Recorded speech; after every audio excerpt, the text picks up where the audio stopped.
আসসালামু আলাইকুম ওয়া রাহমাতুল্লাহি ওয়া বারাকাতুহু নাহমাদুহু ওয়া নুসাল্লি আলা রাসূলিহিল কারীম আম্মা বা'দু ফাআউযু বিল্লাহি মিনাশ শাইতানির রাজীম বিসমিল্লাহির রহমানির রহিম। আদম আলাইহিস সালাম তিনি হচ্ছেন আবুল বাশার, মানবমণ্ডলীর আদি পিতা। তিনি এই পৃথিবীর প্রথম মানুষ এবং প্রথম নবী। গোটা মানবমণ্ডলীর মধ্য থেকে আল্লাহ তাআলা আদম আলাইহিস সালামকে পৃথিবীর প্রথম মানুষ এবং প্রথম নবী হিসেবে বাছাই করেছেন। আর আমরা পৃথিবীতে যারা আছি আমরা সবাই হচ্ছি বানি আদম বা আদম আলাইহিস সালামের বংশধর। আল্লাহ তাআলা আদম আলাইহিস সালামকে সৃষ্টি করার অনেক আগে এই পৃথিবীতে প্রথমে জিন তৈরি করেছিলেন। আল্লাহ তাআলা ইরশাদ করছেন, ওয়াল জান্না খলাকনাহু মিন ক্বাবলু মিন নারিস সামুম। আর আমি মানবজাতি সৃষ্টির অনেক আগে প্রজ্বলিত আগুনের শাখা থেকে জিন জাতিকে তৈরি করেছি। আল্লাহ তাআলা যখন আদম আলাইহিস সালামকে সৃষ্টি করবেন বলে চিন্তা করলেন, আল্লাহ তাআলা সিদ্ধান্তটি ফেরেশতাদের সাথে শেয়ার করলেন। আল্লাহ তাআলা বললেন, ইন্নী জাআইলুন ফিল আরদি খলিফা। ওহে ফেরেশতারা, আমি পৃথিবীতে আমার রিপ্রেজেন্টেটিভ, আমার প্রতিনিধি হিসেবে মানুষ তৈরি করতে যাচ্ছি। যেহেতু জিন জাতিরা পৃথিবীতে আদম আলাইহিস সালামের আগেই অনেক রক্তপাত করেছিল, বিশৃঙ্খলা সৃষ্টি করেছিল, সেই অভিজ্ঞতার আলোকে সেই ডিসকাশনে আল্লাহ তাআলার সাথে ফেরেশতাদের ডিসকাশনে ফেরেশতারা তাদের মতামত পেশ করলেন। তারা বললেন তাদের অভিজ্ঞতার আলোকে, ক্বালু আতাজআলু ফিহা মান ইউফসিদু ফিহা ওয়া ইয়াসফিকুদ দিমা। অর্থাৎ, হে আল্লাহ, আপনি কি এমন কোনো জাতি তৈরি করবেন যারা পৃথিবীতে ফাসাদ সৃষ্টি করবে, ক্যাওস করবে, রক্তপাত করবে? নাহনু নুসাব্বিহু বিহামদিকা ওয়া নুকদ্দিসু লাক। আমরা তো আপনার তাসবিহ পড়ি, আপনার প্রশংসা করি, আমরাই তো ভালো, কেন আপনি আবার মানুষ বানাতে যাবেন? আল্লাহ তাআলা বললেন, ইন্নী আ'লামু মা লা তা'লামুন। যে হে ফেরেশতারা, আমি এমন কিছু জানি যেটা তোমরা জানো না। আল্লাহ তাআলার এই সিদ্ধান্তের কথা যখন তিনি ফেরেশতাদেরকে জানিয়ে দিলেন যে আমি মানুষ বানাতে যাচ্ছি, অতঃপর আল্লাহ তাআলা তার সিদ্ধান্ত অনুযায়ী তিনি মানুষ তৈরি করলেন। আদম আলাইহিস সালাম হচ্ছে পৃথিবীর সর্বপ্রথম মানব। তিনি আদম আলাইহিস সালামকে মাটি থেকে তৈরি করেছেন। এই ভূপৃষ্ঠের যত জায়গায় যত ধরনের মাটি আছে, সব মাটিগুলোকে সেখান থেকে কিছু কিছু অংশ নিয়ে আল্লাহ তাআলা আদম আলাইহিস সালামকে তৈরি করলেন। আল্লাহ তাআলা ইরশাদ করছেন, ইন্নী খালিকুম বাশারাম মিন তিন। নিশ্চয় আমি মানব জাতিকে মাটি থেকে তৈরি করেছি। এজন্য বলা হয়ে থাকে মাটির মানুষ, বা আদম হচ্ছে মাটির তৈরি।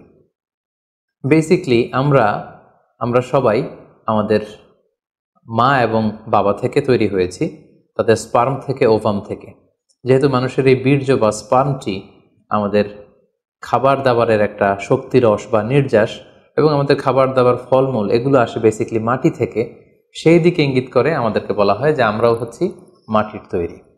আদম আলাইহিস সালামকে আল্লাহ তাআলা সরাসরি মাটি থেকে তৈরি করলেন, এবং এই সৃষ্টি প্রক্রিয়ার তিনটি ধাপ ছিল। প্রথমত আল্লাহ তাআলা মাটিগুলোকে এঁটেল মাটিতে রূপ দিলেন, যেটাকে কোরআন বলেছে তিনুন লাজিব। তারপর সেই এঁটেল মাটিতে আল্লাহ তাআলা বৃষ্টি বর্ষণ করলেন, ফলে সেটা হয়ে গেল হামাইম মাসনুন, মানে কাদামাটি।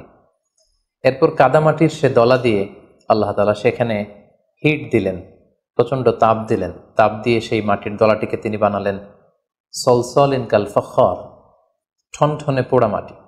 এবং সেই ঠনঠনে পোড়া মাটির যে কাঠামো, আল্লাহ তাআলা আদম আলাইহিস সালামের স্ট্রাকচার দিলেন, কাঠামো দিলেন, এবং সেই কাঠামোর ভেতরে আল্লাহ তাআলা রুহের ফুৎকার দিলেন। আল্লাহ বললেন, ফাইদা সাওয়াইতুহু ওয়া নাফাখতু ফীহি মির রূহি। যখন আমি আদমকে তৈরি করলাম, তখন then I breathed into him my spirit. আমি তার ভেতরে আমার রুহের ফুৎকার দিলাম। ফলে আদম আলাইহিস সালাম জীবিত মানুষ হিসেবে সর্বপ্রথম আবির্ভূত হল।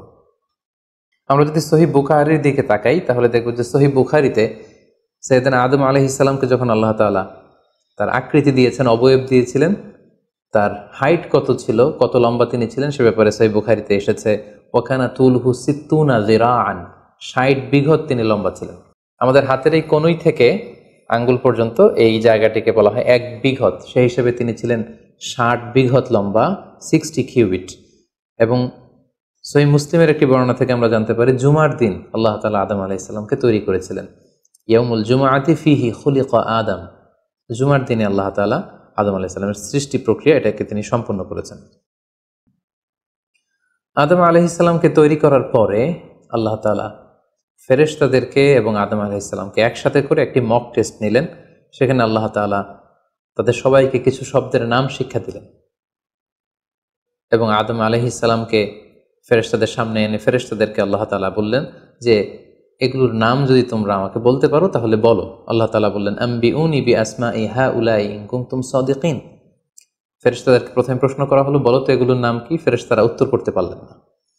অতঃপর আদম আলাইহিস সালামকে লক্ষ্য করে আল্লাহ যখন বললেন ইয়া আদম আম্বিহুম বিআসমাইহিম, হে আদম তুমি এই জিনিসগুলোর নাম সবাইকে শুনিয়ে দাও। ফালাম্মা আম্বাআহুম বিআসমাইহিম, আদম আলাইহিস সালাম যখন একটার পর একটা সবগুলো জিনিসের নামকরণ করে ফেলতে পারলেন, সবগুলো জিনিসের নাম বলতে পারলেন, ক্বালা আলাম আকুল লাকুম ইন্নী আ'লামু গায়বাস সামাওয়াতি ওয়াল আরদ, আল্লাহ তাআলা ফেরেশতাদেরকে বললেন আমি কি তোমাদেরকে বলিনি যে আমি আকাশ জমিনের গায়েবের সমস্ত বিষয়ের ধারক এবং বাহক, সব বিষয়ের জ্ঞান আমার কাছে আছে। সো আদমকে আমি এমন কিছু স্পেশাল ফিচার দিয়ে তৈরি করেছি যেগুলো অ্যাঞ্জেলদের মধ্যে ল্যাকিংস ছিল, ফলে ফেরেশতারা সেগুলো জানার পরেও সেগুলোর নাম আল্লাহ তাআলাকে রিপিট করে বলে শোনাতে পারেনি। কিন্তু আদম আলাইহিস সালাম সবগুলো জিনিসের নাম একটার পর একটা তিনি বলে ফেলতে পারলেন। এবং এ থেকে প্রমাণিত হয় যে আল্লাহ তাআলা এখানে ফেরেশতাদের অপারগতা এবং আদম আলাইহিস সালামের শ্রেষ্ঠত্বের প্রমাণ তিনি এখানে স্থাপন করলেন।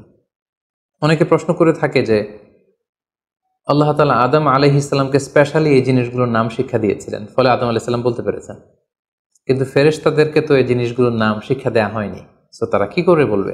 কোরআনের কোথাও এটা সুস্পষ্ট বলা হয়নি যে আল্লাহ তাআলা যখন এই জিনিসগুলোর নাম শিক্ষা দিচ্ছিলেন তখন আলাদা করে আদম আলাইহিস সালামকে শিক্ষা দিচ্ছিলেন। বরং এমনও হতে পারে যে শেখানোর প্রক্রিয়াটি যখন চলছিল তখন ফেরেশতা এবং আদম তারা সকলেই উপস্থিত ছিল, কিন্তু আদম আলাইহিস সালামকে আল্লাহ তাআলা এমন কিছু মানবিক বৈশিষ্ট্য স্পেশাল ফিচার দিয়ে তৈরি করেছেন যার ফলে তিনি এগুলোর উত্তর করতে পেরেছিলেন। কিন্তু ফেরেশতাদের মধ্যে ওই বিষয়গুলো না থাকার কারণে ফেরেশতারা সেগুলোর উত্তর করতে পারেনি।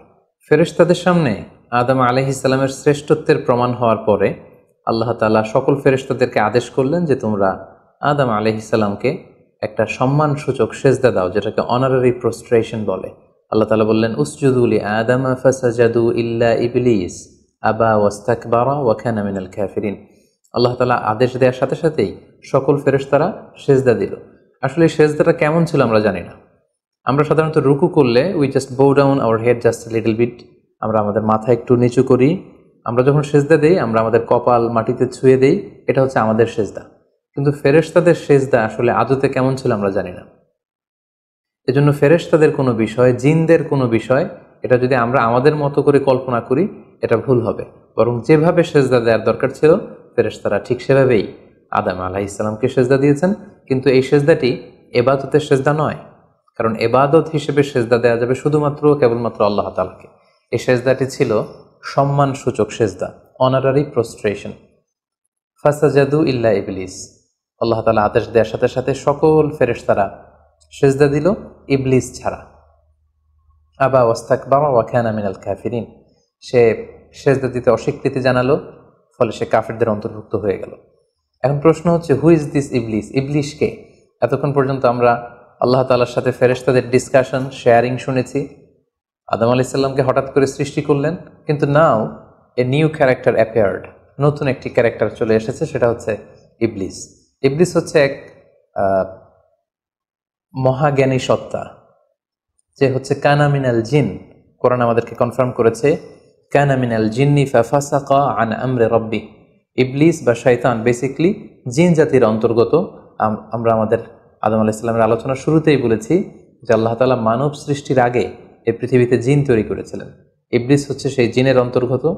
সে ইবাদতে এত বেশি পরিশ্রমী ছিল, সে বেশি বেশি ইবাদত করতে করতে আল্লাহ তাআলার প্রিয় সত্তায়, প্রিয় ভাজনে পরিণত হয়েছে। ফলে আল্লাহ তাআলা তার স্ট্যাটাসকে অনেক হাই করে দিয়েছেন এবং ফেরেশতাদের সাথে থাকবার সুযোগ করে দিয়েছিলেন। তাকে আল্লাহ তাআলা এতটাই সম্মান দিয়েছিলেন, সে চাইলেই আল্লাহ তাআলার সাথে সরাসরি কথা বলতে পারত। কিন্তু আল্লাহ তাআলা যখন আদম আলাইহিস সালামকে সেজদা দেওয়ার আদেশ করলেন, সবাই সেজদা দিল ইবলিস ছাড়া। আল্লাহ তাআলা এ পর্যায়ে ইবলিসকে জিজ্ঞেস করলেন মা মানাআকা আল্লা তাসজুদা ইয আমারতুক, হে ইবলিস কিসে তোমাকে বাধা দিল সেজদা দিতে? কেন তুমি সেজদা দিলে না? সবাই যেখানে সেজদা দিল তুমি কেন সেজদা দিলে না? ইবলিস তখন উত্তরে বলল আনা খায়রুম মিনহু খলাকতানি মিন নার ওয়া খলাকতাহু মিন তিন। আমি আদমের চাইতে শ্রেষ্ঠ। সে আল্লাহর সাথে আর্গুমেন্ট দিতে শুরু করলো, লজিক দিতে শুরু করলো। সে যদি অন্তত এতটুকু বলতো যে আল্লাহ আপনি কেন আমাকে সেজদা দিতে বলছেন, আমি এটার সিগনিফিকেন্স, এটার কারণ জানতে চাই, অথবা আল্লাহ আমি ভুল করে ফেলেছি, আপনি আমাকে ক্ষমা করুন, এর কোনোটাই না করে সে আল্লাহর সাথে আর্গুমেন্ট দিতে লাগলো।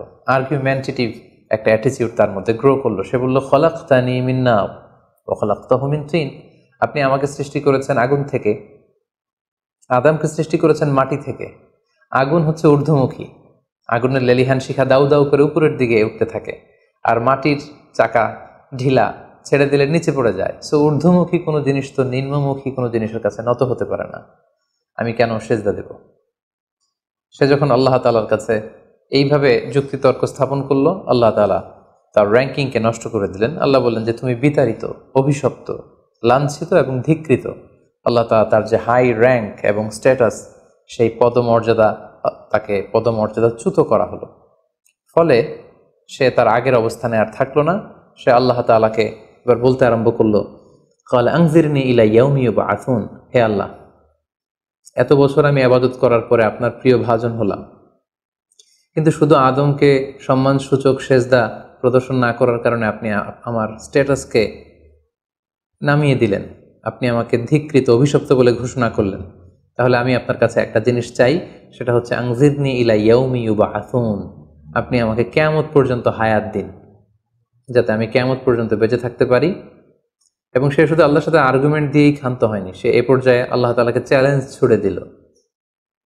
বেসিকলি যদিও ইবলিস এত এত ইবাদত করে আল্লাহ তাআলার প্রিয় হয়েছিল, ফেরেশতাদের পর্যায়ে চলে গিয়েছিল, আল্লাহ তাআলা তার সাথে ডিরেক্টলি কথা বলতো, কিন্তু ইবলিসের ভেতরে একটা সুপ্ত অহমিকা বোধ ছিল।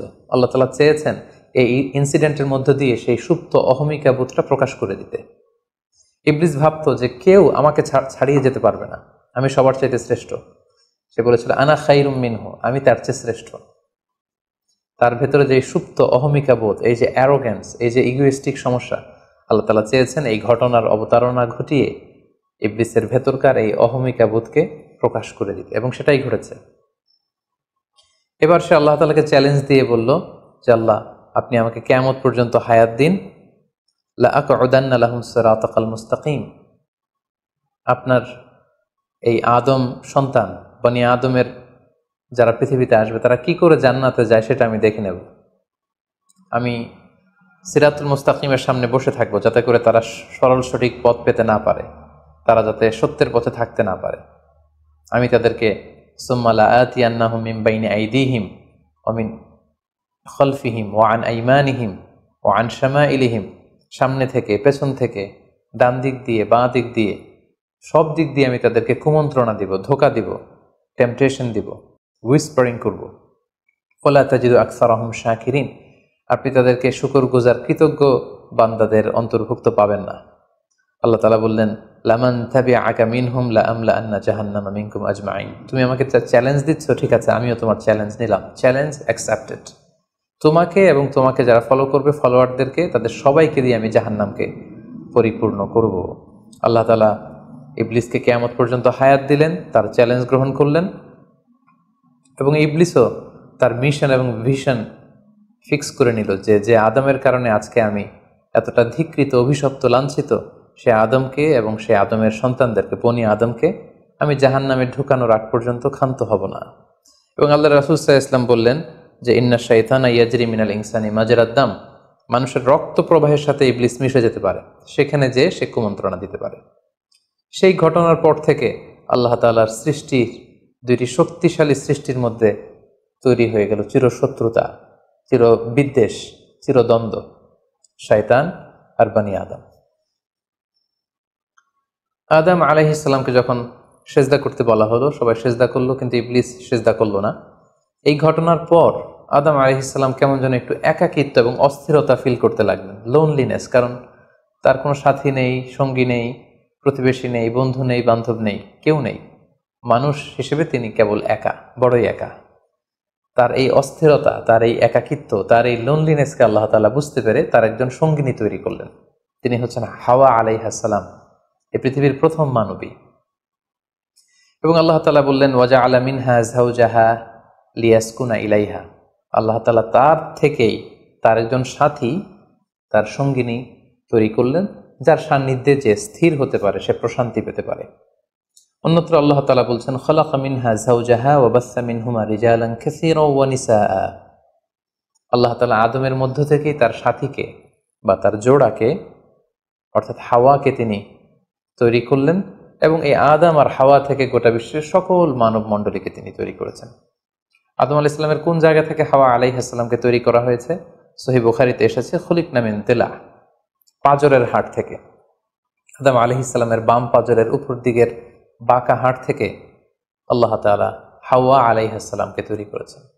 হাওয়া শব্দটি এসেছে আরবি শব্দ হাই থেকে। হাই মানে জীবিত, প্রাণবন্ত।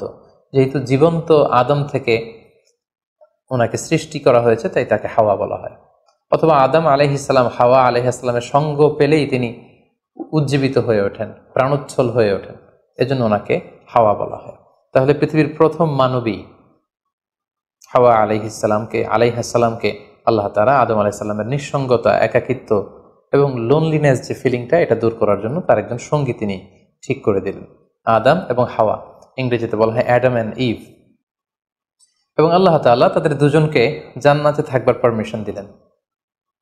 আল্লাহ তাআলা বললেন, ওয়াকুলনা ইয়া আদম উসকুন আনতা ওয়া যাওজুকাল জান্নাহ। আদম, তুমি আর তোমার স্ত্রী বা তোমার সঙ্গিনী দুজনে মিলে জান্নাতে থাকো।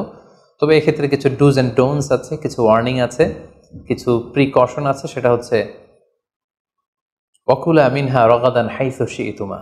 এই বাগানে, এই জান্নাতের যেখান থেকে মনে যায় তৃপ্তি সহকারে তোমরা উভয়ে খাও, কিন্তু ওয়ালা তাকরাবা হাযিহি শাজারাতা ফাতাকুনা মিনাল যালিমিন। জান্নাতের যেখান থেকে মনে যায় তোমরা খেতে পারো, পান করতে পারো, ঘুরে বেড়াতে পারো, আনন্দ উৎসব করতে পারো, কিন্তু ওয়ালা তাকরাবা হাযিহি শাজারা, এই গাছের ফল খাবে না। Be aware of this tree, এই গাছের কাছেও যাবে না। যদি যাও, যদি খাও, তাহলে ফাতাকুনা মিনাল যালিমিন, তোমরা জালিমদের অন্তর্ভুক্ত হয়ে যাবে। তাহলে আল্লাহ তাআলা আদম এবং হাওয়াকে জান্নাতে থাকার সুযোগ দিলেন, সেখানে কি করা যাবে কি করা যাবে না সেটা বাতলে দিলেন, ডুজ অ্যান্ড ডোন্টস দিলেন এবং ওয়ার্নিং দিয়ে দিলেন। কিন্তু তারপর যেটা ঘটলো সেটা হচ্ছে, আমরা জানি যে ইবলিস কিন্তু তার মিশন এবং ভিশনকে ফিক্স করে নিয়েছে যে সে আদমকে গুমরা করেই ছাড়বে, ধোকা দিয়েই ছাড়বে। এবং সে অনুপাতে সে সামহাও জান্নাতে ঢুকে আদম এবং হাওয়া আলাইহিস সালামকে উইসপারিং করে, টেম্পটেশন দিয়ে, কুমন্ত্রণা দিয়ে তাদেরকে বিভ্রান্ত করে ফেলল। কোরআন বলছে, ফাওয়াসওয়াসা লাহুমা শাইতান লিইউবদিয়া লাহুমা মা উরিয়া আনহুমা মিন সাওআতিহিমা। শয়তান তাদের দুজনকে টেম্পটেশন দিয়ে, কুমন্ত্রণা দিয়ে ধোকার মধ্যে ফেলে দিল। শয়তান এসে বলল, আমাকে আল্লাহ সৃষ্টি করেছেন অনেক আগে, তোমাদেরকে সৃষ্টি করার আগে আল্লাহ তাআলা আমাদেরকে জানিয়েছিলেন যে তোমাকে এবং হাওয়াকে আল্লাহ তাআলা এই জান্নাতে রাখতে চান না, তোমাদের দুজনকে আল্লাহ পৃথিবীতে পাঠিয়ে দিতে চান। কারণ এখানে তারাই থাকতে পারবে যারা ফেরেশতা, তোমরা ফেরেশতা নও। আর এখানে পার্মানেন্টলি থাকার জন্য, রেসিডেন্সিয়াল পারমিটের জন্য একটা জিনিস লাগে, সেটা হচ্ছে ওই গাছের ফল খেতে হয়। যারা ওই গাছের ফল খেয়ে ফেলবে তারা এখানকার চিরকালীন বাসিন্দা হয়ে যাবে, তারা কখনো পৃথিবীতে যাওয়া লাগবে না। সো এই জন্য আল্লাহ তাআলা তোমাদেরকে ফল খেতে নিষেধ করেছেন ওই গাছে। তোমরা যদি ওই গাছের ফল খেয়ে ফেলো তাহলে তোমরা এখানকার চিরস্থায়ী অধিবাসী হয়ে যাবে। কোনোভাবেই আল্লাহ তাআলা তোমাদেরকে এখান থেকে তাড়াতে পারবেন না। কিন্তু আল্লাহ তাআলা চাইছেন তোমাদেরকে এখান থেকে তাড়িয়ে পৃথিবীতে পাঠিয়ে দিবেন। আমি তোমাদেরকে কসম করে বলছি, আমি তোমাদের ওয়েল উইশার, শুভাকাঙ্ক্ষী। শয়তান বলল যে, ওয়াকাসামাহুমা ইন্নী লাকুমা মিনান নাসিহিন, নিশ্চয় আমি তোমাদের জন্য শুভাকাঙ্ক্ষী, তোমরা আমার কথা শোনো। যদি এখানে আরামে দিনাতিপাত করতে চাও তাহলে তোমরা এই ফল খাও, ফলে তোমাদেরকে আর কোথাও যাওয়া লাগবে না। আদম আলাইহিস সালাম আল্লাহ তাআলা সে দেয়ার ডুজ অ্যান্ড ডোন্টস, সে ওয়ার্নিং এর কথা ভুলে তিনি এবং তার স্ত্রী ওই নিষিদ্ধ ফল থেকে খাওয়া শুরু করলেন। এবং খাওয়ার সাথে সাথেই ফালাম্মা যাকা শাজারাতা বাদাত লাহুমা সাওআতুহুমা ওয়া তাফিকা ইয়াখসিফানি আলাইহিমা মিন ওয়ারাকিল জান্নাহ। ওই নিষিদ্ধ গাছের ফল খাওয়ার সাথে সাথেই আদম আলাইহিস সালাম এবং হাওয়া আলাইহিস সালামের গায়ে যে জান্নাতি পোশাক ছিল, অটোমেটিক্যালি সেই পোশাক খুলে পড়তে আরম্ভ করলো। ওনারা উলঙ্গ হয়ে যেতে লাগলেন। তড়িঘড়ি করে ওনারা জান্নাতের বিভিন্ন পাতা এনে, বিভিন্ন লতা পাতা এনে ওনাদের প্রাইভেটকে ওনারা ঢাকলেন। এবং তখনই ওনারা বুঝতে পারলেন, আমরা কি করলাম, আমরা তো মহাভুল করে ফেলেছি, আমরা তো আল্লাহ তাআলার আদেশকে অমান্য করেছি। আল্লাহ তাআলার সাথে সাথে বললেন, আলাম আনহাকুমা আন তিলকুমা শাজারা, আদম এটা তোমরা কি করলে, আমি তো এটা কখনো এক্সপেক্ট করিনি, আমি কি তোমাদেরকে নিষেধ করিনি এই গাছের ফল খেতে? এবং আমি কি তোমাদেরকে বলে দেইনি যে ইন্না শাইতানা লাকুম আদুউম মুবিন, শয়তান তোমাদের সুস্পষ্ট চিরশত্রু? কেন তোমরা এই কাজটা করলে? আদম আলাইহিস সালাম এবং হাওয়া আলাইহিস সালাম ওনারা লজ্জিত হলেন, ওনাদের কাজের জন্য ওনারা লজ্জিত হলেন। আল্লাহ তাআলা বলছেন, ওয়ালাকাদ আহিদনা ইলা আদামা মিন ক্বাবলু ফানাসিয়া ওয়া লাম নাজিদ লাহু আজমা। আমি আদমকে ওসিয়ত করেছিলাম যে এই কাজটি তুমি করো না, কিন্তু আদম আলাইহিস সালাম ভুলে গিয়েছেন। আল্লাহ তাআলার আদেশ পালনে আল্লাহ বলছেন, আমি আদমকে দৃঢ় প্রত্যয়ী পাইনি। ফলে আদম আলাইহিস সালাম এবং হাওয়া আলাইহিস সালাম ওনারা নিজেদের ভুল বুঝতে পারলেন এবং অনুতপ্ত হলেন, লজ্জিত হলেন, আল্লাহ তাআলার কাছে ক্ষমা চাইতে লাগলেন। আল্লাহ তাআলা তাদেরকে ক্ষমার কিছু বাক্য শিখিয়ে দিলেন। ফাতালাক্কা আদামু মির রাব্বিহি কালিমাত, কিছু বাক্য শিখিয়ে দিলেন। সেই বাক্যগুলো কি ছিল? সেগুলো ছিল, রব্বানা যালামনা আনফুসানা ওয়া ইল্লাম তাগফির লানা ওয়া তারহামনা লানাকুনান্না মিনাল খাসিরিন। হে আল্লাহ, আমরা জুলুম করে ফেলেছি আমাদের নাফসের উপর, আমরা ভুল করেছি। আপনি যদি আমাদেরকে ক্ষমা না করেন, যদি রহম না করেন, আমরা তো ক্ষতিগ্রস্তদের অন্তর্ভুক্ত হয়ে যাব। আদম আলাইহিস সালাম এবং হাওয়া আলাইহিস সালাম উভয়ে অনুতপ্ত হলেন, লজ্জিত হলেন এবং চোখের পানি ছেড়ে এই দোয়াটি পড়ে পড়ে আল্লাহ তাআলার কাছে ক্ষমা চাইলেন এবং আল্লাহ তাআলা তাদের উভয়কে ক্ষমা করে দিলেন। এবার আল্লাহ তাআলা তাদের দুজনকে বললেন, যেহেতু তোমরা আমার আদেশকে মান্য করতে পারোনি, সেজন্য তোমাদেরকে পৃথিবীতে চলে যেতে হবে। ইহবিতু বা'দুকুম লিবা'দিন আদু, তোমাদেরকে পৃথিবীতে নামিয়ে দেয়া হলো।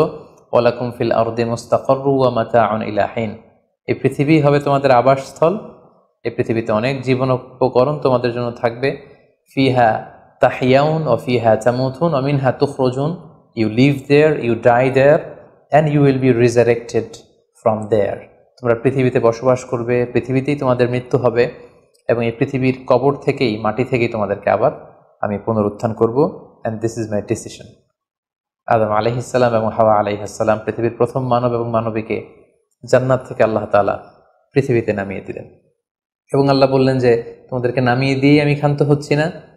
ফাইম্মা ইয়াতিয়ান্নাকুম মিন্নি হুদান, আমার গাইডেন্স তোমাদের কাছে আসবে। ফামান তাবিআ হুদায়া ফালা ইয়াযিল্লু ওয়ালা ইয়াশকা, আমার দেয়া পথ নির্দেশিকা এবং গাইডেন্স যারা মেনে চলবে তারা কখনো পথভ্রান্ত হবে না, তারা কখনো গোমরা হবে না। অতঃপর আল্লাহ তাআলা তাদের দুজনকে পৃথিবীতে নামিয়ে দিলেন। আদম এবং হাওয়া কোথায় নামিয়ে দিলেন এ ব্যাপারে ঐতিহাসিকদের মধ্যে মতভেদ পাওয়া যায়। কিছু কিছু ঐতিহাসিকগণ বলেন যে আদম আলাইহিস সালামকে মক্কা এবং তায়েফের মাঝখানে দাহনা নামক একটা জায়গা আল্লাহ নামিয়ে দিয়েছেন।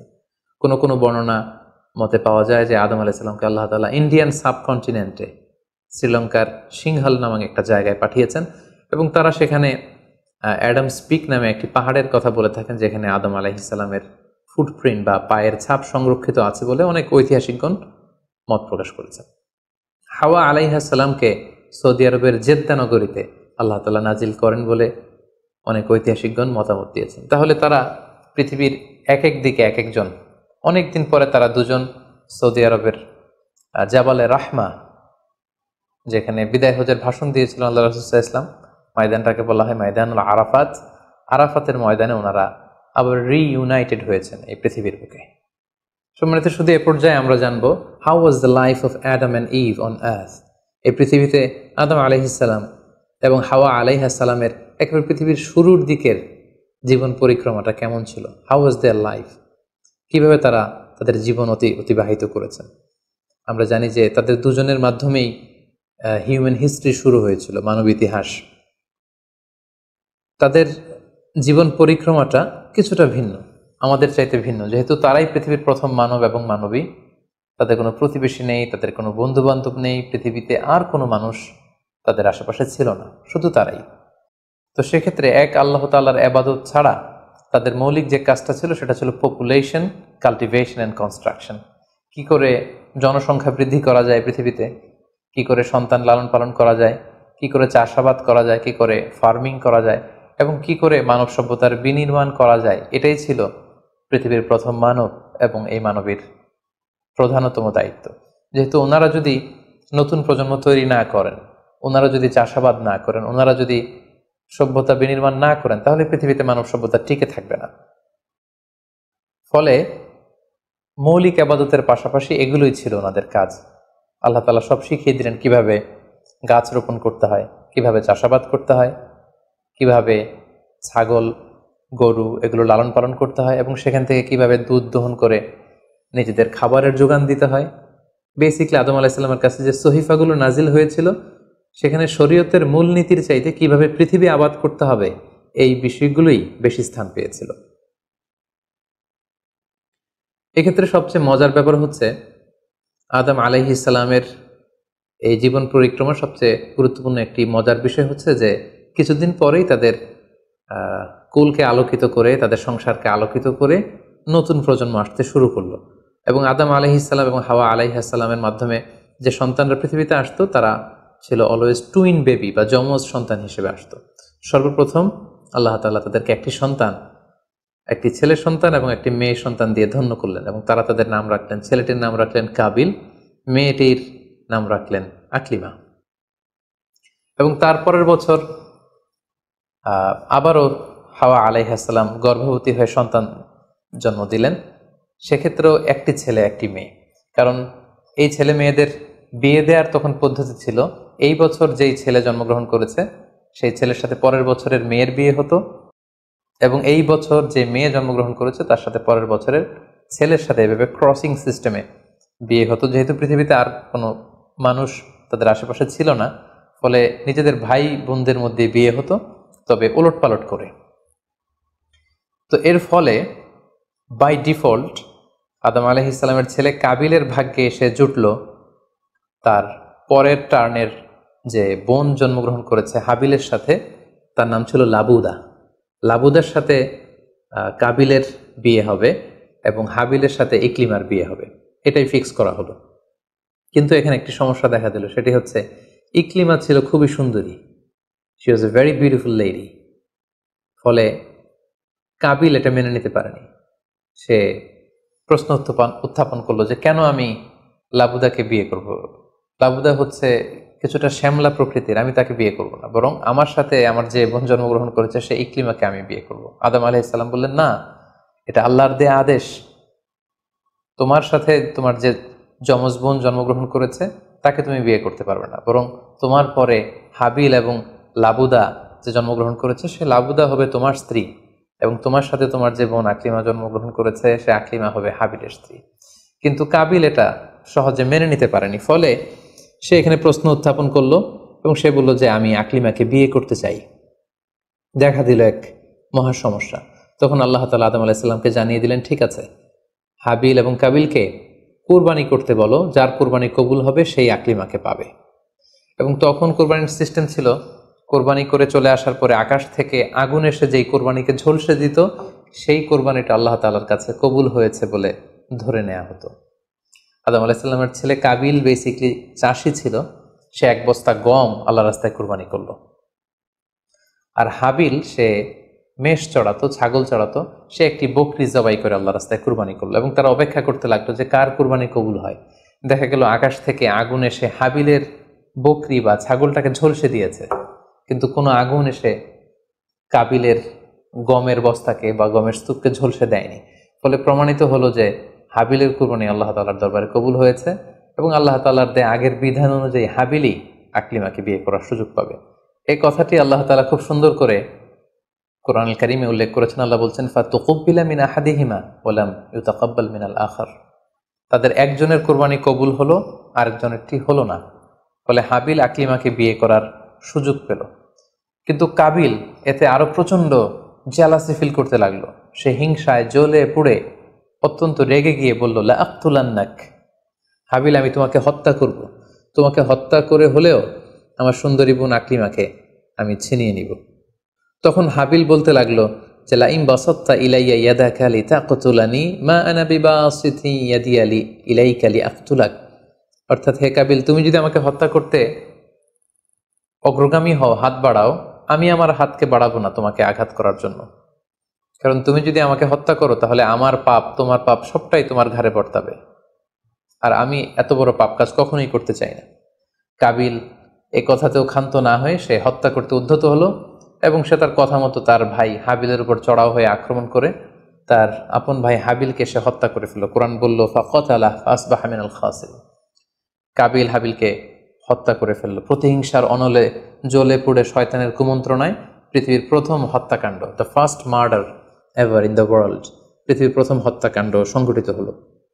এবং হত্যাকারী ছিল আদম আলাইহিসসালামের ছেলে কাবিল, এবং এই পৃথিবীর প্রথম নিহত মানুষের নাম হচ্ছে হাবিল। সহিহ বুখারীতে আল্লাহ রাসূল সাল্লাল্লাহু আলাইহি ওয়াসাল্লাম ইরশাদ করেছেন, আউয়ালু মান সান্নাল কতলা। কাবিল হচ্ছে ওই ব্যক্তি যে পৃথিবীতে সর্বপ্রথম হত্যার ট্র্যাডিশন চালু করেছে। কাবিলের আগে কেউই পৃথিবীতে হত্যাকাণ্ড ঘটায়নি, ফলে হাবিল হচ্ছে পৃথিবীর প্রথম শহীদ বা প্রথম নিহত মানুষ। এবং কাবিল যেহেতু এই হত্যার ট্র্যাডিশন করেছে, এই মার্ডারের ট্র্যাডিশন করেছে, ফলে পৃথিবীতে যারাই এই বিচার বহির্ভূত হত্যা বা অন্যায়ভাবে কাউকে হত্যাকাণ্ডের সাথে জড়িত হবে, তার একটি পার্সেন্টেজ গুণা কিয়ামত পর্যন্ত কাবিলের ভাগেও এটি যেতে থাকবে। এখন যে মজার ব্যাপারটি ঘটেছে সেটি হচ্ছে, কাবিল যখন হাবিলকে আক্রমণ করেছে, হাবিলকে নিহত করেছে, হত্যা করার পরে হাবিল লাশ হয়ে শুয়ে রইল। কারণ কাবিল যখন হাবিলকে আক্রমণ করেছে, হাবিলের গা থেকে যখন ব্লিডিং হয়েছে, সে ছটফট করতে করতে এক পর্যায়ে মারা গেল। কিন্তু মারা যাওয়া কাকে বলে এটাও পৃথিবীর কেউ জানতো না। কাবিল নিজেও বুঝতে পারেনি যে এইভাবে আমি আঘাত করলে হাবিল এইভাবে মরে যাবে, তার ব্লিডিং হবে। মৃত্যু কি এটা তারা জানে না, কারণ এই পর্যন্ত এই পৃথিবীতে কেউ তো মারা যায়নি। ফলে সে দেখলো যে কিছুক্ষণ আগে আমার ভাই হাবিল আমার সাথে কথা বলছিল, এখন হাবিল আর কথা বলে না, চুপ করে শুয়ে আছে, নড়ে না চড়ে না। কাবিল তার ভাইকে কাঁধে নিয়ে ঘুরতে লাগলো। কি করবে? সে কথা বলে না কেন? কারণ এটা যে মৃত্যু, দিস ইজ দ্য ডেথ, এটা তাদের জানা ছিল না। এবং তার ভাইয়ের লাশকে সে কি করবে সে নিজে বুঝতে পারছিল না। তখন হাবিলকে শিক্ষা দেওয়ার জন্য আল্লাহ তাআলা একটি কাককে পাঠালেন। ফাবাআসাল্লাহু গুরাবান ইয়াবহাসু ফিল আরদি লিউরিয়াহু কাইফা ইউয়ারি সাওআতা আখি। দুটি কাক এসে একটি কাক আর একটি কাককে হত্যা করলো, এবং হত্যাকারী কাকটি তার ঠোঁট দিয়ে তার পা দিয়ে মাটি খুঁড়ে গর্ত করে সেই গর্তের ভেতরে মৃত কাকটিকে ফেলে আবার মাটি দিয়ে ঢেকে ফেলল। এই দৃশ্যটি হাবিল দেখে বুঝতে পারলো যে কাবিল দেখে বুঝতে পারলো আমাকেও একই কাজ করতে হবে। কাবিল তখন মাটি খুঁড়ে তার ভাই হাবিলকে মাটি চাপা দিয়ে পৃথিবীর প্রথম ফিউনারাল বা বারিফাইংয়ের যে সিস্টেম, কবর দেওয়ার যে প্রক্রিয়া, এটা তিনি সারলেন। আদম আলাইহিস সালাম তখন চলে গিয়েছিলেন মক্কায় কাবা নির্মাণের কাজে বা হজের কাজে। সেখান থেকে ফিরে এসে এই ঘটনা শুনে তিনি অত্যন্ত দুঃখ পেলেন। তিনি কাবিলকে ভর্ৎসনা করলেন এবং আদম আলাইহিস সালামের সন্তান সন্ততি সবাইকে ডেকে তিনি নাসিহত করলেন, এক আল্লাহর আদেশ মেনে নেওয়ার জন্য তিনি সবাইকে আহ্বান জানালেন।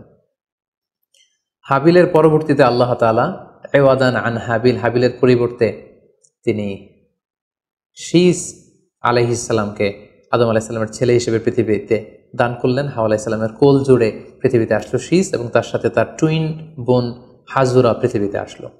এবং আদম আলাইহিস সালামের পরে শীস আলাইহিস সালামকে আল্লাহ তাআলা নবী হিসেবে সিলেক্ট করলেন। এবং সহিহ ইবনে হিব্বানের একটি বর্ণনা এসেছে, যদি বর্ণনাটি দুর্বল, যে শীস আলাইহিস সালামের কাছে আল্লাহ তাআলা 50টি সহিফা নাজিল করেছিলেন।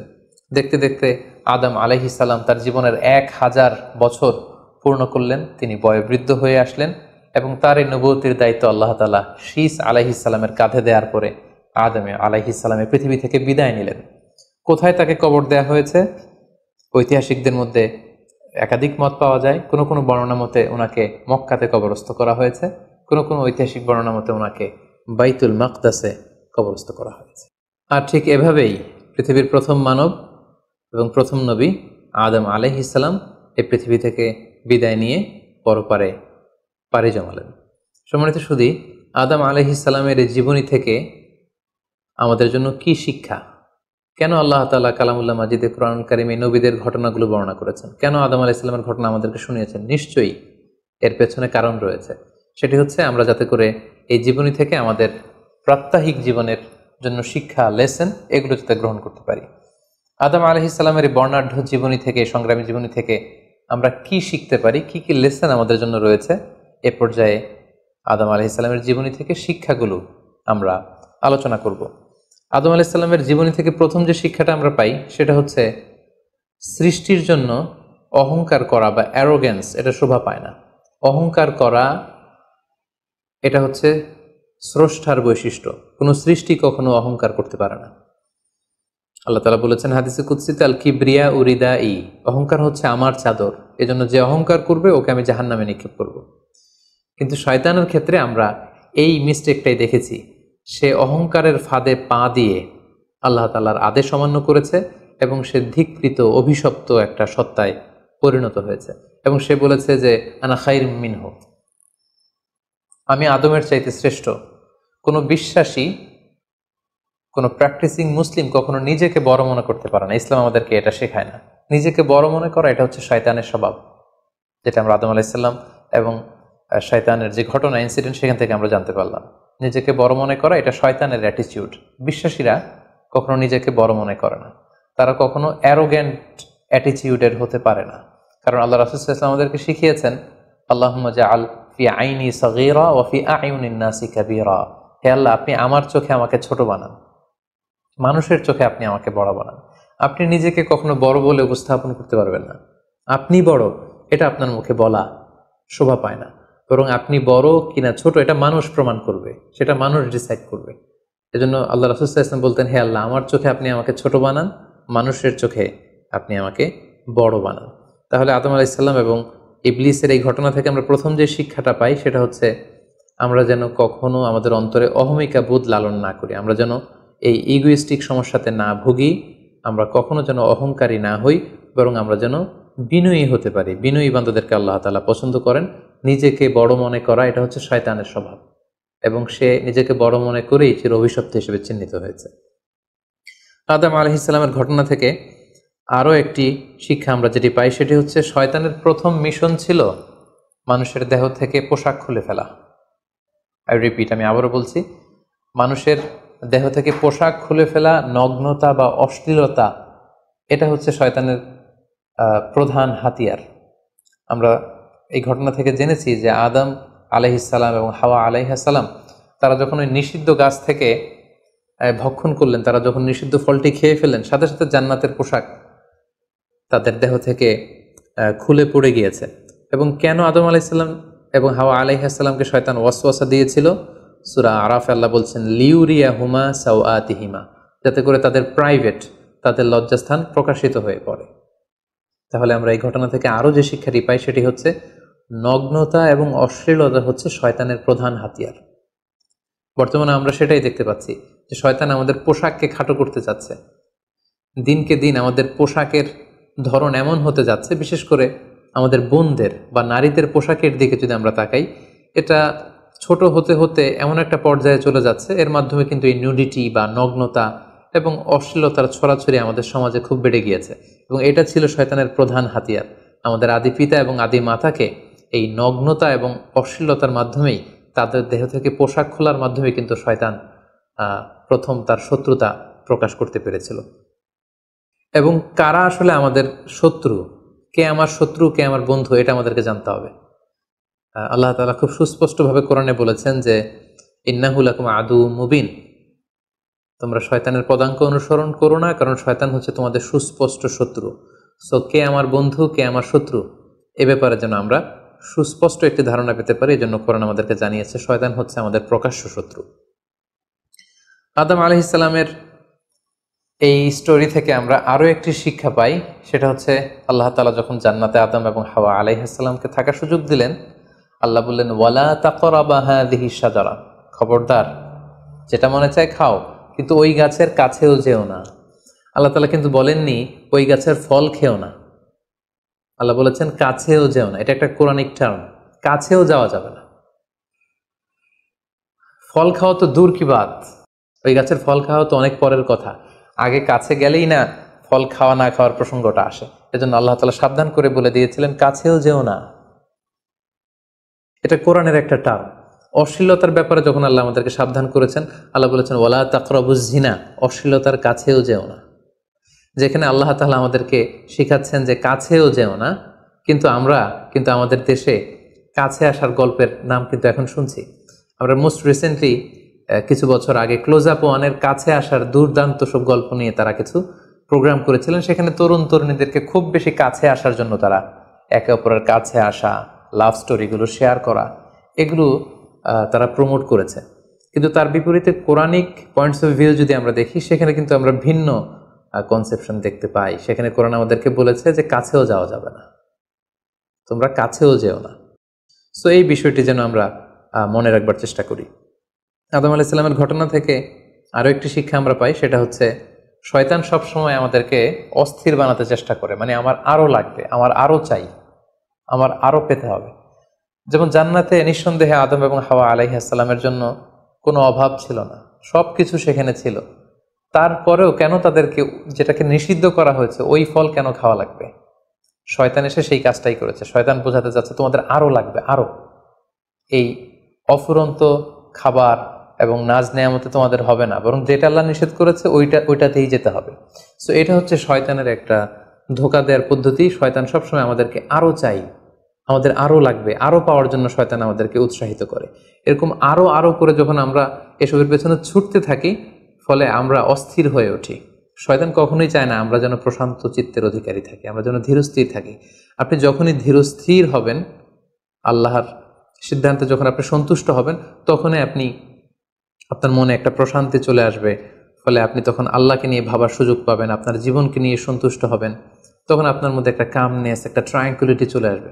কখনোই শয়তান এটা চায় না, বরং শয়তান সবসময় একটা প্রতিযোগিতার মধ্যে রেখে আরও লাগবে, আরও চাই, এরকম একটা উন্মাদনা, অস্থিরতা শয়তান সবসময় আমাদের মধ্যে ছড়িয়ে দিতে চায়। এই গল্প থেকে আমরা আরও একটি জিনিস শিখতে পারি, সেটা হচ্ছে দ্য পাওয়ার অফ দোয়া। দোয়ার যে কত বড় শক্তি। একটু খেয়াল করে দেখুন যে আল্লাহ তাআলা শয়তানের দোয়াও কিন্তু ফিরিয়ে দেয়নি, কিন্তু আমরা অল্পতে নিরাশ হয়ে যাই। শয়তান বলেছিল, আল্লাহ তুমি আমাকে চিরকাল বেঁচে থাকার সুযোগ দাও, লম্বা হায়াত দাও। আল্লাহ এই দোয়া কবুল করলেন। শয়তান বললেন, আল্লাহ আমি ডানে বায়ে সামনে পেছনে সব দিক থেকে যেন আদম এবং হাওয়াকে, মানুষকে কুমন্ত্রণা দিতে পারি, তুমি সুযোগ দাও। আল্লাহ সুযোগ দিলেন, আল্লাহ দোয়া কবুল করলেন। শয়তান বলল, আল্লাহ আমি যেন মানুষের শিরায় উপশিরায় রক্তের প্রবাহের ভেতরে ঢুকে যেন আমি টেম্পটেশন দিতে পারি।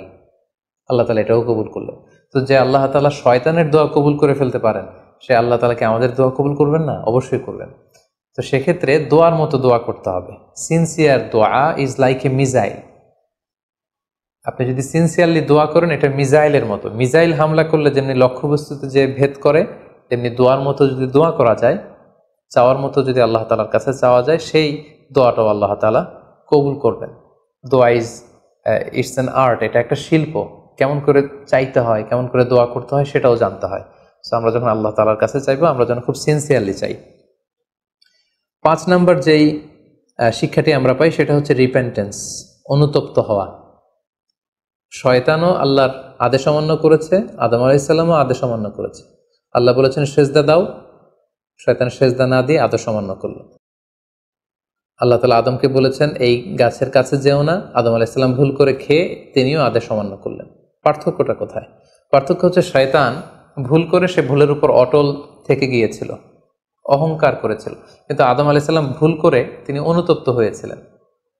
শয়তান ভুল করে ভুলের উপর স্থির থাকে, আর আল্লাহর প্রিয় বান্দারা ভুল করে তারা আল্লাহ তাআলার কাছে ক্ষমা চায়। আমরা মানুষ হিসেবে আমাদের ভুল হতেই পারে, এটা খুবই স্বাভাবিক। কুল্লুকুম খাত্তা, তোমরা সবাই পাপী, ওয়া খায়রুল খাত্তাইনা তাওয়াবুন। এই পাপীদের মধ্যে সবচেয়ে শ্রেষ্ঠ পাপী হচ্ছে যে পাপী পাপ করার পরে আল্লাহ তাআলার কাছে তওবা করে, অনুতপ্ত হয়। অনুতপ্ত বান্দার চোখের পানির যে কত পাওয়ার, জাহান্নামের আগুন কোনো কিছু দিয়ে নেভানো সম্ভব না, কিন্তু অনুতপ্ত বান্দার চোখের পানি দিয়ে জাহান্নামের আগুন নিভে যায়। একজন বান্দা যখন ভুল করে, পাপ করে, ভুল বুঝতে পেরে অনুতপ্ত হয়ে চোখের পানি ছাড়ে, তার চোখের পানি চোখ বেয়ে, তার নাকের ডগা বেয়ে মাটিতে পড়ার আগেই আল্লাহ অনুতপ্ত বান্দার সব গুনাহ মাফ করে দেন। তাই আমরা যেন আল্লাহ তাআলার কাছে অনুতপ্ত হতে পারি। শয়তান আল্লাহকে সেদিন চ্যালেঞ্জ দিয়ে বলেছিল, আল্লাহ আমি দেখে নেব কি করে তুমি তোমার বান্দাদেরকে জান্নাতে ঢুকাও। আল্লাহ তাআলা বললেন, চ্যালেঞ্জ অ্যাকসেপ্টেড, তোমার চ্যালেঞ্জকে আমিও গ্রহণ করলাম। তুমি আজীবন আমার বান্দাদেরকে ধোঁকা দিবে, কিন্তু আমার বান্দা যখন অনুতপ্ত হয়ে চোখের পানি ছেড়ে ক্ষমা চাইবে, আমি জীবনের সব গুনাহ মাফ করে দেব। সো অনুতপ্ত হয়ে আল্লাহর কাছে চাওয়ার এই সুযোগকে যেন আমরা নষ্ট না করি। আমরা যেন ভুল করলে আল্লাহ তাআলার কাছে ক্ষমা চাই, আমরা যেন তাওবা করে ফিরে আসি। 6 নম্বর যে শিক্ষাটি আমরা আদম আলাইহিস সালামের গল্প থেকে পাই, সেটা হচ্ছে our life is full of struggle. আমাদের জীবনটা হচ্ছে খুবই স্ট্রাগল করে এই জীবনটাকে লিড করতে হয়। এখানে অনেক ইফোর্ট দিতে হয়। দুনিয়াকে বলা হয় দারুল আসবাব, পরিশ্রম করে, লড়াই করে নিজের অবস্থানকে এখানে জানান দিতে হয়। প্রতিকূল পরিবেশে কিভাবে আপনি টিকে থাকবেন, দুর্যোগ মোকাবেলা করে কিভাবে আপনি টিকে থাকবেন, সেটার শিক্ষা কিন্তু এই পৃথিবীতে আছে। যেমন আদম আলাইহিসসালাম, হাওয়া আলাইহিসসালাম যখন পৃথিবীতে এসেছেন, তাদের জন্য সব কিছু যে একেবারে প্রিপেয়ার্ড ছিল ব্যাপারটি এমন নয়। ওনাদেরকে কষ্ট করতে হয়েছে, ওনাদেরকে চাষাবাদ করতে হয়েছে, মেষ পালন করতে হয়েছে, গাছ রোপণ করতে হয়েছে, ঝড় ঝঞ্ঝা বন্যা এই প্রতিকূল পরিবেশে তাদেরকে টিকে থাকার লড়াই করতে হয়েছে। ফলে এই পৃথিবীতে টিকে থাকতে হলে লড়াই করতে হয়, সংগ্রাম করতে হয়। এই জীবনটা হচ্ছে সংগ্রামময় একটা জীবন। ফলে আদম আলাইহিস সালামের এই সংগ্রামী জীবন থেকে আমরা এটাও বুঝতে পারি যে এখানে আমাদেরকে টিকে থাকার জন্য লড়াই করে করে নিজের অস্তিত্বের জানান দিতে হবে। সর্বশেষ আদম আলাইহিস সালামের জীবনী থেকে যে আমরা শিক্ষাটি পাই সেটি হচ্ছে, এই পৃথিবীতে অনেক ধরনের ফিতনা আছে, এর মধ্যে নারী ঘটিত ফিতনা একটি বড় ধরনের ফিতনা, এবং এই পৃথিবীর প্রথম যে হত্যাকাণ্ড সেটা নারী ঘটিত কারণেই হয়েছে। এবং সহিহ মুসলিম আল্লাহ রাসূল সাল্লাল্লাহু আলাইহি ওয়াসাল্লাম বলেছেন, ফাইন্না আউওয়ালা ফিতনাতি বানি ইসরাঈল কানাত ফিন নিসা, বনি ইসরায়েলের প্রথম ফিতনাও নারীদের ব্যাপারেই ঘটেছে। এবং আল্লাহ রাসূল বলেছেন, আমার পরে তোমাদের জন্য নারীদের ফিতনার চাইতে বড় কোনো ফিতনা আমি রেখে যাইনি। ফলে এই নারী ঘটিত ফিতনা থেকে আমাদেরকে সাবধান থাকতে হবে। বর্তমানেও যখন আমরা পত্রপত্রিকা খুলি, প্রায় কিন্তু আমরা এই ধরনের অশ্লীলতা, নগ্নতা, ধর্ষণের মতো জঘন্য ঘটনার কথা আমরা শুনি। এতে করে আমরা বুঝতে পারছি যে নারী ঘটিত ফিতনাটা আসলেই অনেক বড় ফিতনা। এক্ষেত্রে আসলে নারীদেরকে ব্লেম করা হচ্ছে না, এক্ষেত্রে উভয়ই সমানভাবে অপরাধী। নারী পুরুষ উভয়কে আল্লাহ তাআলা তাদের চোখকে অবনমিত রাখতে বলেছেন।